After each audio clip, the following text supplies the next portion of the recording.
développement des ordinateurs dans les moteurs et dans les systèmes généraux des automobiles, on le faisait plus. Non!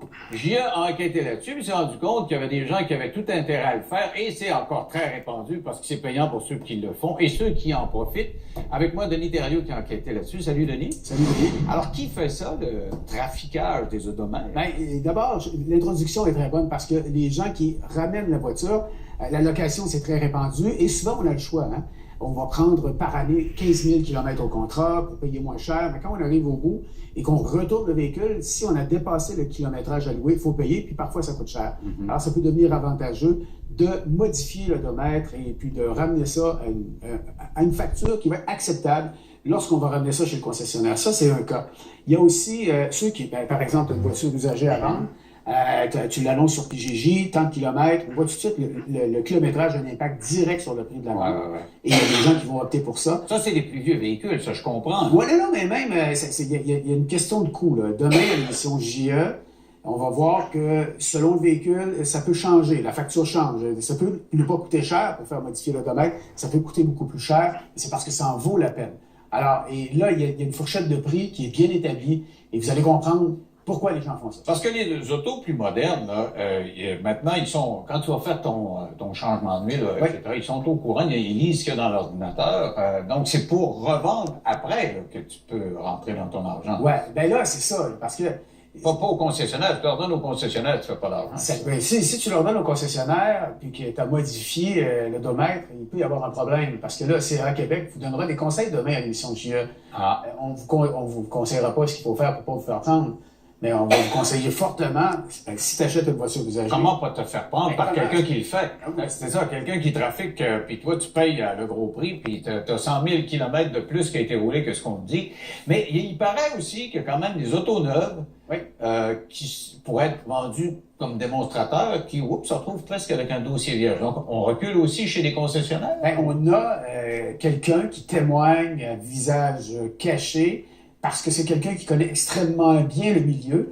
Richard Olivier, mon collègue qui travaille avec moi sur cette émission-là, a fait une entrevue avec un homme qui s'y connaît et on a fait nos vérifications. Il explique comment ça fonctionne et ça fonctionne aussi de cette façon-là pour certains concessionnaires qui pourraient être tentés de revendre. On aime bien les voitures.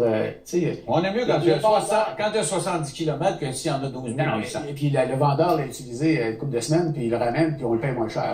On aime bien ça, tu sais, puis plusieurs personnes vont opter pour ça.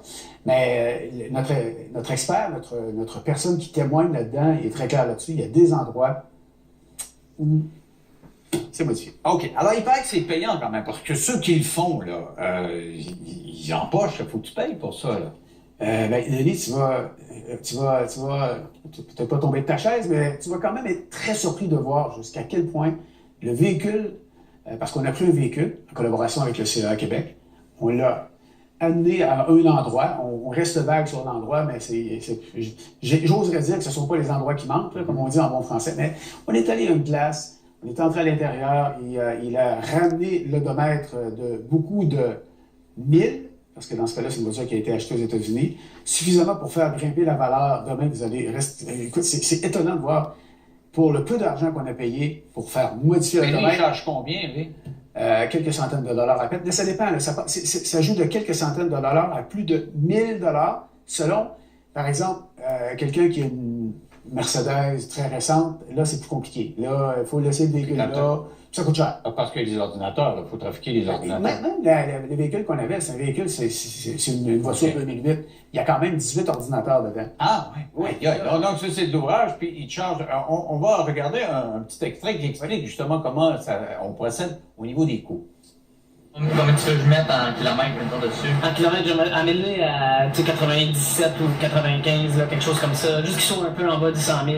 Et les gars qui font cet emploi-là, c'est un emploi à temps plein. Là. Ils font entre 7 et 10 concessions aux véhicules par jour. Là. C'est pas des jeudis et vendredis, c'est pas d'un job à temps partiel. Là. Moi, j'avais parlé il y a quelques années, on avait fait une entrevue avec un gars de la GRC qui nous avait expliqué que ça avait coûté 65 000 pour faire une enquête sur un commerçant qui avait pignon sur rue sur le boulevard Curé-Labelle à Laval. On avait réussi à faire la preuve que ce commerçant-là avait reculé des compteurs, avait fait du trafic d'odomètres. puis il avait reçu une amende de 675 $, puis le lendemain, il recommençait. C'est combien, ça? C'est 250. Ailleurs, donc, ça veut dire que si tu payes presque pas d'amende à 200 ou 300 $ chaque fois, que tu en fais 7 dans ta journée de payer en fait. Oui, mais ce montant-là, c'est le petit modèle, là. Ah ouais? Oui, comme je disais tantôt. PM, c'est plus cher. Ah, c'est plus cher, oui. Ah ouais. Récente, là, ça peut être... c'est au-dessus de 1000 $. Fait que, non, ils font beaucoup d'argent, ces gens-là. Puis comme le disait l'expert qu'on a entendu, c'est pas une job à temps partiel. Bon, alors, je te demanderai pas comment tu l'as trouvé, parce que je veux pas donner le truc aux gens de les trouver, là, mais c'est compliqué à trouver ces gens. C'est assez simple, le Ah médecin. C'est un milieu un peu souterrain où parfois on va demander des mots de passe, parfois on va dire certaines références, et parfois comme nous, demain, là, on va le voir à l'émission JE, 21h demain soir, c'est une facilité désarmante avec laquelle on a réussi à faire ça. Et surtout, s'ils se font prendre, puis ils parlent d'amende quand même insignifiante par rapport aux dommages qu'ils peuvent causer là, au portefeuille de ceux qui sont concernés. Merci beaucoup, Denis. On regarde ça demain à 21h JE. Au retour, un petit j'en reviens pas.